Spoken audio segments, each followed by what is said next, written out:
Muito bem. Vamos entrar agora no livro propriamente dito de Joana de Ângeles.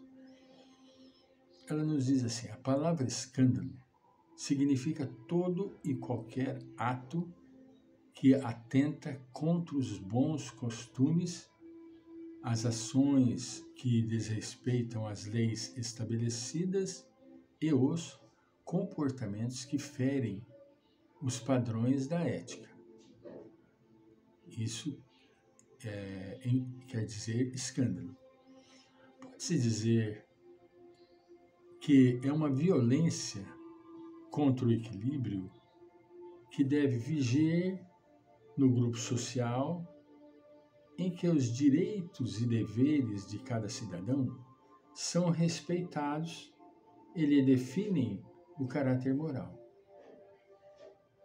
O escândalo tem várias causas endógenas e exógenas.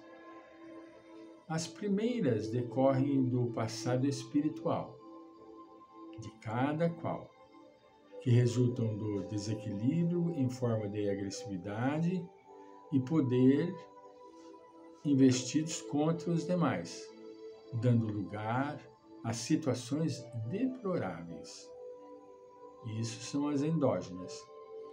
As exógenas são decorrência da educação doméstica, do meio social em que se desenvolveu e estruturou a personalidade, ou dos vícios que levam à alucinação, como o álcool e as substâncias aditivas, as substâncias,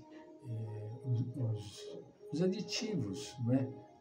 As drogas alucinógenas e outros, né? Jesus referiu-se à sordidez dessas atitudes e ao atrevimento das agressões aos costumes éticos. Informou que era necessário o acontecimento escandaloso para poder-se aquilatar e manter-se o respeito por tudo quanto estimula o progresso e mantém a ordem. Também considerou a atitude daqueles que se ocupam de desvelar essas feridas morais da alma humana como se não fossem perturbadores de males igualmente reprocháveis. Vejamos bem, o mestre, por sua vez, ele fez questão de falar, de prevenir, né? Ai daquele que provocar o escândalo, que venham os escândalos, mas ai daquele que seja o causador do escândalo, não é? Certamente não insinuou a conivência ou o silêncio culposo, tampouco a atitude cínica de ocultação do ato indigno, de modo que se transforma em atitude de escândalo. Ele não apoiou aquele que se nega a enxergar o escândalo. Ele não apoiou aquele que, por sua vez, o pratica conscientemente. Não. Ele simplesmente fez questão de que a criatura ficasse vigilante, que não fosse o causador, que deixasse que viessem os escândalos, mas que não fosse ele o causador do escândalo. Vive-se na Terra um período de agressividade, de despautério, de morbidez, que não tem como ser silenciado. De tal maneira se repetem os fatos censuráveis que, de alguma forma, alguns deles quase adquiriram cidadania social, gerando aceitação com certa naturalidade. É tamanha a gravidade do quadro moral, é tamanha a gravidade, que não é possível se controlar de todas as formas. Por quê? Infelizmente,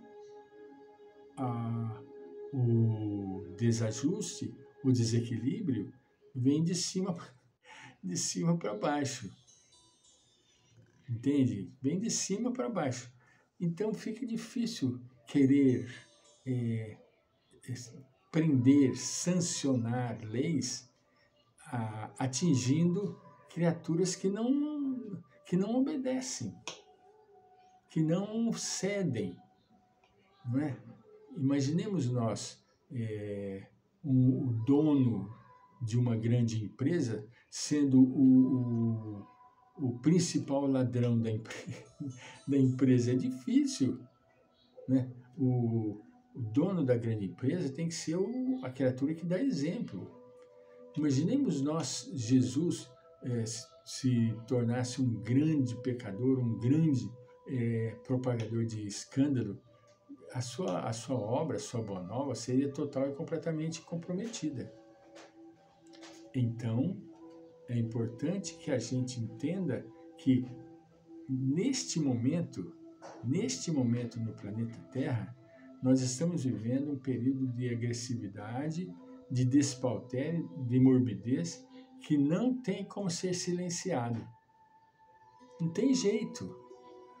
É uma coisa que está totalmente explícita, aberta para todas os cantos e recantos, de tal maneira que se repetem os fatos censuráveis que, de alguma forma, alguns deles quase adquiriram cidadania social. Imaginem vocês,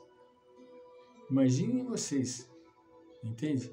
É tão grotesco e tão grotesca a situação que alguns desses cometimentos, desses escândalos, adquiriram cidadania social, tornando uma aceitação com plena naturalidade. Isso é triste, entende? Bater palma para um ladrão, bater palma para um criminoso, isso não é uma coisa graciosa, uma coisa entristecedora. Vou contar um fato que já contei e vem ao momento. Certa criança achou uma carteira na rua com todos os documentos e um volume de numerário de dinheiro considerável. Os documentos estavam lá, ele procurou, encontrou o dono, devolveu a carteira para o dono. Não pegou um centavo do dinheiro que estava na carteira. O homem ficou tão admirado do fato que procurou um deputado e quis fazer uma homenagem na Câmara dos Deputados para o rapazote.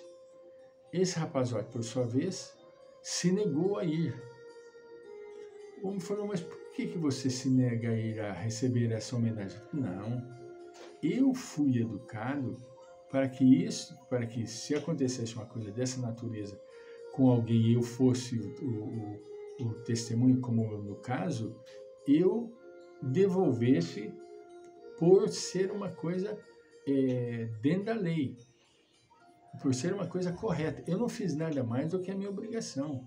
Eu fui educado assim e é assim que eu tenho que manifestar. Então, veja bem, o homem foi tomado de uma surpresa tão grande que ele queria homenagear o menino por ter cometido um ato ético. Ato ético é obrigação, entende? Não é uma coisa a ser